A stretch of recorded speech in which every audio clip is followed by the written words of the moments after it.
Welcome back. I'm Roger Stone, sitting in for my friend Alex Jones. Make no mistake about it, folks. We, and when I say we, I mean the Trump White House, we here at InfoWars, the folks at Stone Cold Truth, we are under siege like never before. The internet giants, Google, Facebook, Twitter, Amazon, Yahoo, they seek to kneecap us. They seek to silence our voices. They seek to silence those who would defend our president in the upcoming deep state coup. You see, they couldn't beat Donald Trump at the ballot box, despite the fact that they massively outspent him, despite the fact that they rigged both the old media and the new media against him. And joining me is Andrew Torba from Gab Media. Andrew, welcome to InfoWars. Pleasure being here as always, Roger. I appreciate you having me on. So I know that you had a terrific segment with Alex Jones a couple weeks ago. I watched, and you started to outline for us exactly what's going on with these giant media companies and the various techniques that they are using to hamper our reach to our followers and hamper our reach to the uncommitted. And you sent me some incredible information about Reddit, which really blew me away and caused me to invite you to join us here today. When you were on with Alex, you talked at length about Facebook and Twitter. We may have time to recap some of that, but give us a lowdown of what's happening at Reddit. Sure, Roger. So essentially what's happening is a combination of government-forced regulation on quote-unquote hate speech, special interests also pushing this regulation by pushing it to the social networks like Facebook, like Twitter, et cetera, to stifle what they would call quote-unquote hate speech, which, as we know, is very subjective and in the eye of the beholder. So there have been a laundry list of things that have happened over the past year on Reddit specifically. I mean, their CEO came forward and actually admitted to personally editing the content of Trump supporters who were critical of him. Reddit was forced to change their algorithm on their front page because the pro-Donald Trump subreddit, The Donald, got so popular and so powerful that they started to actually dominate the entire website. Another example is Reddit's ads product displayed that this subreddit, which is, by the way, one of the most popular and largest subreddits on the entire website, had upwards of 6 million total subscribers. When you actually view it live on the site, it only shows 400,000. So they're trying to make it appear like this massive community of pro-Trump supporters is a lot smaller than it actually is. There were also leaked communications from the administrative team at Reddit, including the CEO, trying to conspire to figure out how to ban the pro-Trump community, how to suppress them, how to force them essentially off the website, because they're gaining so much influence and they're having so much control over the site and dominating the news cycles with breaking news and investigating things like the Seth Rich murder, for example, trying to find truth. And Reddit doesn't want that. They want to push a certain agenda, and they've made their agenda very clear. Now, I understand Facebook it has a new program that they're going to be using to further stifle free expression and try to hamper the voices of liberty and freedom. Can you tell us about that? Sure. So it actually came out last May, a whistleblower on Facebook's trending topics product, which is the news product, the quote-unquote news product on the right-hand side column of Facebook that's used by over 1 billion people every single month. It came out that they were actively suppressing conservative sources, conservative topics, and conservative ideas from this product that is used by over 1 billion people. And, it shapes what they see as news and what isn't. So that was kind of the first step about a year ago. And now they've gone down this path of labeling quote unquote fake news with third-party fact checkers that just so happen to be, funded by, left-leaning organizations, left-leaning financiers. And what it's actually, happening is it's having a reverse effect. So there was a study that came out, I believe it was published in The Guardian, that showed that when Facebook started to label certain topics or certain posts as fake news, it actually only propelled and accelerated the spread of that said content. So it's having a reverse effect, which I find interesting. So let's go through some of these techniques, if we may. Explain shadow banning to us.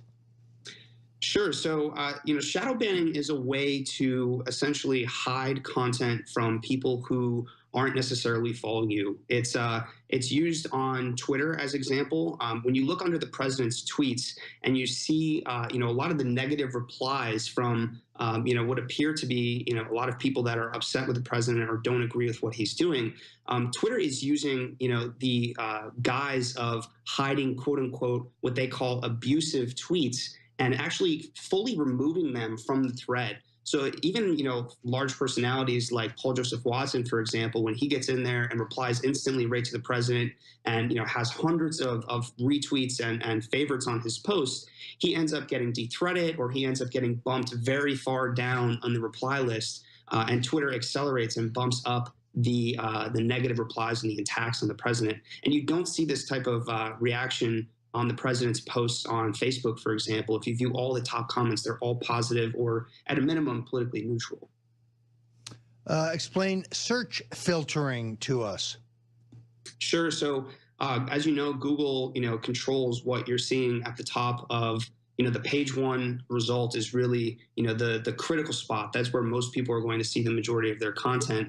And what's happening now is, Twitter or Google rather is, highlighting certain publishers like InfoWars as quote unquote fake news and burying them down further in the search results or hiding them completely from the search results. And the amount of power that this has in terms of driving, traffic back to websites is astronomical. So, it's really crazy to me that a select handful of companies in Silicon Valley control, all of what we're seeing, all of the way that we communicate, the way that we get information, the way that we get news. And, now that patriots are rising around the globe and this rise of populism is happening on a global scale.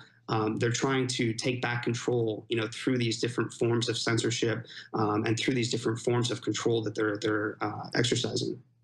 Yeah, I've been particularly concerned about fake news flagging. It seems to me that they have armies of trolls blocking our content. Explain to us how that works.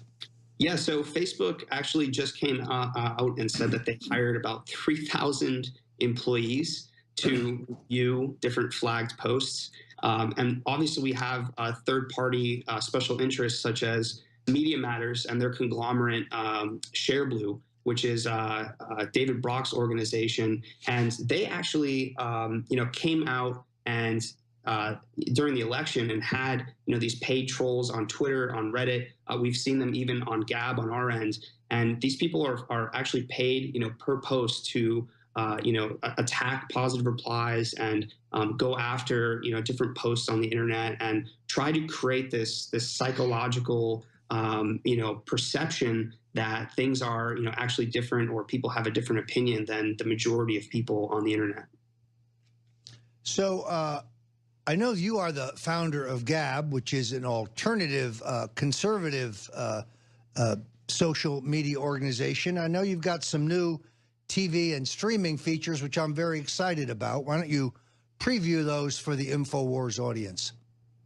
Yeah, sure. So Gab is a social network that believes in defending free speech, individual liberty, and the ability to have a free flow of information. We don't want to act like Big Brother and decide what you as the user, should or should not see. And we believe that there's a really big demand for high quality streaming content that is scheduled that people can tune into, from a lot of the voices that are being silenced across other channels.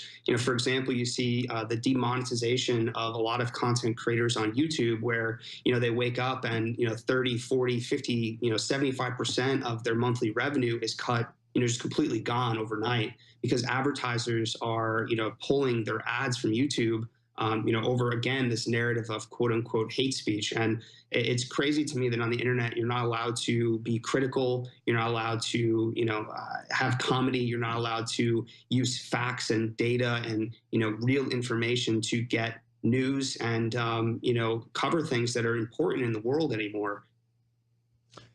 The one that aggravates me, I guess, is throttling, because you think you're reaching far more people than you are. They put a cap on your reach. Facebook, Twitter, Instagram, they're all guilty.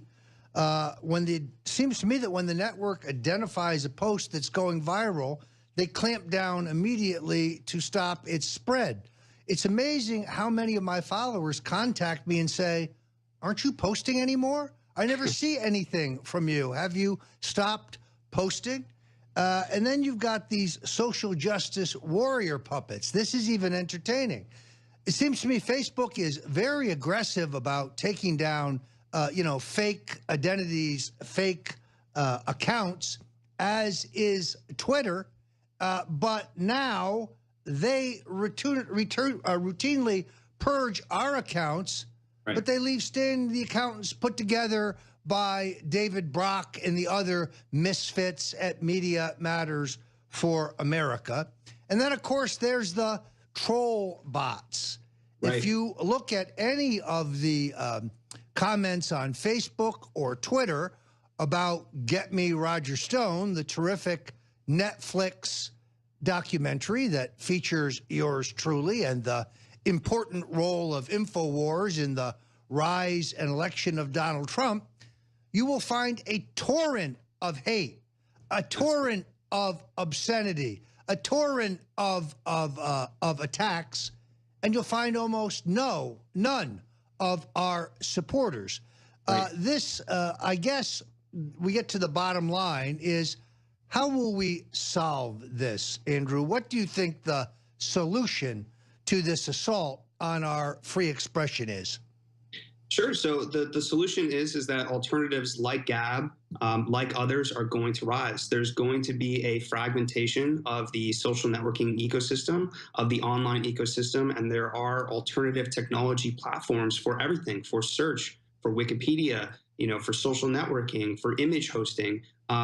Patriot technology leaders are rising up and are building these alternatives. You talk about bots. There are over 45 million plus bots on Twitter. There's over 100 million plus bots on Facebook.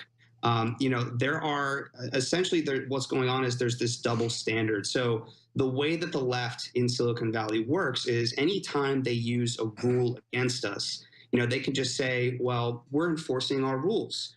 But anytime a rule isn't being enforced against someone on their side, they can just say, well, there's no possible way that we can reach all of the offenders because there's just far too many people. So it's this issue of a double standard in how they're actually enforcing their rules. And they do this on purpose. They use very subjective, very ambiguous phrases like hate speech or harassment or abuse.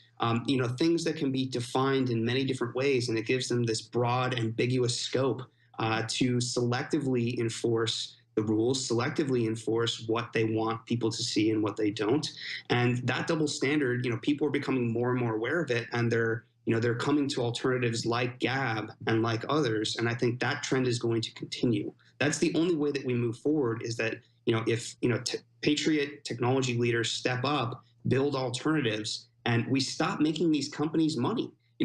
That's the other crazy thing to me, is that we sit back and we see all of these things happen, and yet we continue to use these products. We continue to make money. We continue to give our personal data to these people. Why are we doing that? Why is nobody stepping up and building an alternative? And that's really what inspired me to step up and start building an alternative myself. It seems to me that one of the answers would be an antitrust action by the Trump Justice Department. One of the things I want to talk to Alex Jones about is putting a petition here at InfoWars to the president, asking him to direct the Assistant Attorney General for Antitrust to examine and bring a prosecution against the Silicon Valley big boys. That, to me, is one of the answers. We must, of course, hope that they haven't burrowed in their efforts to wine and dine Jared Kushner and Ivanka Trump, in their efforts to subvert and put the administration to sleep. Swift legal action by the Trump Justice Department is the best solution to this problem. Andrew Torba, thank you for joining us here on InfoWars and on the Alex Jones Show. And let me remind you, the single best way to fight those who would limit our free expression and a free press is to go to the Infowars.com store and load up on the fine products there. I'm Roger Stone, and I'll be right back.